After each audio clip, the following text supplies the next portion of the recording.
Keep your voice down, you are an UN official not an king. यानी कि आप जो है अपनी आवाज़ को जो है धीमी रखिए। आप एक यूएन के जो यानी कि यूनाइटेड नेशंस के ऑफिशियल हैं,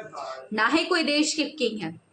आपको भी ये सोच के लग रहा होगा कि मैं क्या रही हूँ। तो ये जो वर्ड्स है ये किसी और के नहीं बल्कि इंडिया के फॉरेन मिनिस्टर और top diplomat doctor S Jaishankar के हैं, जिन्होंने जो है जब उनसे पूछा गया वीटो पे उनके सजेशंस को, तो उन्होंने ये कह के जो है वहाँ पे तमाम सारे ऑफिशियल्स को जो है उनकी यानी कि ये जब जो है यूनाइटेड नेशन में तमाम सारे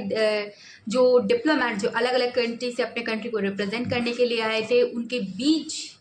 में जो है एक इंडियन यानी कि टॉप डिप्लोमैट ऑफ इंडिया वो जो है वहाँ पे अपनी चीज़ को इस तरीके से वहाँ पे रख कर आते हैं कि जो पूरी की पूरी दुनिया जो है वहाँ पे उनको सुनती रह जाती है। कोई जो है डॉक्टर एस जयशंकर जो है जो फियरलेस वॉइस ऑफ इंडिया नहीं कहते हैं, क्योंकि वो बड़े बड़े प्लेटफॉर्म्स पे जो है अपने वॉइस को जो है अपनी बातों को जो है बहुत ही सरलता से and at the same time अपनी फियरलेसनेस के साथ जो है रखते हैं। ठीक वही चीज़ को जो है उन्होंने यूनाइटेड नेशन में भी इस बार किया, जिसकी जो है चर्चाएं हर जगह हो रही है।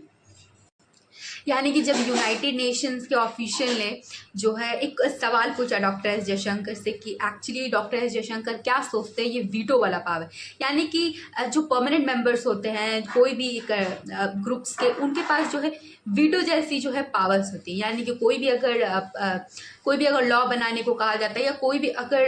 ऐसे पेपर वर्क भी आते हैं तो कोई भी कंट्री जो वो वीटो कर देता है। यानी कि अगर कोई भी कंट्री के वो फेवर में वो चीज़ें नहीं जाती है तो कोई भी कंट्री उस वीटो करके जो है उस चीज़ को कैंसिल भी करता है। तो उस सिचुएशन में डॉक्टर एस जयशंकर ने अपने वॉइस को जो है रेज ना करके जो एक काम तरीके से और एक जो काम तरीके से ये कहा that keep your voice down,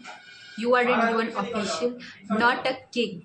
and ये लाइन जो है बोलने के बाद है जो इनकी जो बातें हैं वो अक्रॉस द कॉन्टिनेंट जो है वो गूंज रही है कि एक्चुअली वहाँ पे जो एस जयशंकर ने इस तरीके की बात कही। इसको सिंपल तरीके से समझिए कि it's not an anger, it's not an attitude, it's not an arrogance, but it's a voice which we needed to represent our self in the United Nations and the world in across the continent that what we feel about. तो आप इस तरीके से भी समझिए कि किस तरीके से जो है फॉर डिकेड्स में बात करिए कि इंडियन डिप्लोमेसी को जो as a polite and cautious तरीके से बहुत ज़्यादा देखा जाता है। बहुत ही एक